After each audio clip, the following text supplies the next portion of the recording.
Okay, section 3.1 covers quadratic functions, and probably the most defining or most important characteristic for a quadratic function is its vertex.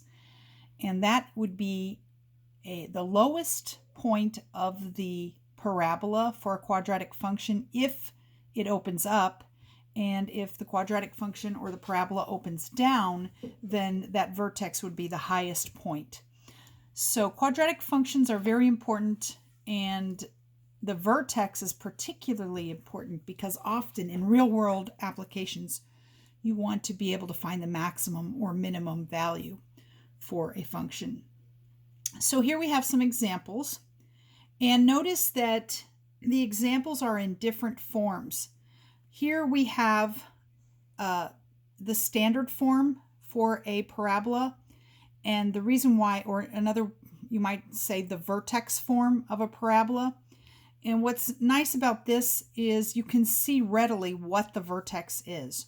So to identify the vertex, first we should note that in the form that I'm talking about is a x minus h squared plus k, and hk is your vertex. Notice that this value here with the sign is the opposite of h because we have minus h.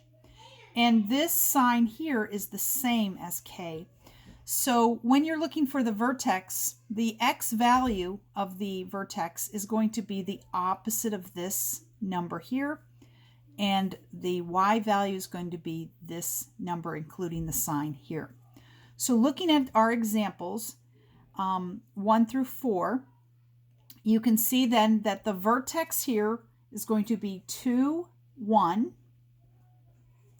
In number 2, the vertex is the opposite, so that gives me -2 for the x coordinate, and then the same, including the sign here, so the vertex is -2, 5. In example 3, the opposite of -3 is 3, so that's the x coordinate, and the same sign here, we're going to have -2. Finally, for example 4, we're going to put the opposite sign here will be -5, and the same here is going to be -√2. So these are our vertexes. Now in these two problems, we don't have it in vertex form. So we're going to use the vertex formula to find the x coordinate. And that just simply is x equals -b over 2a. And recall, for quadratic functions, we have ax squared plus bx plus c. So here's a, b, including the sign, and the c. And so plugging those into the formula, we get the opposite of b, so the opposite of -3 divided by 2 times a, and a is 2. And the double negative will give me a positive. So the x coordinate is 3/4. So I can go ahead and write that x coordinate in. Now, in order to find the y coordinate, you just need to plug in 3/4 into your original function here.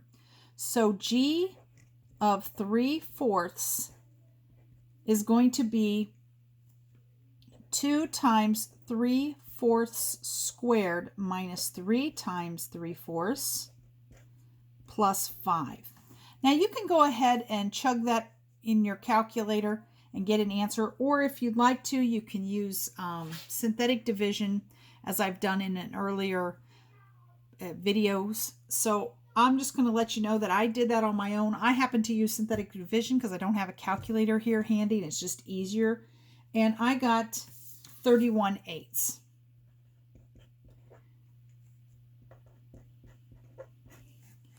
Now, here, the same thing, we have to use the vertex formula. So we have x equals, and a is understood to be 1, okay?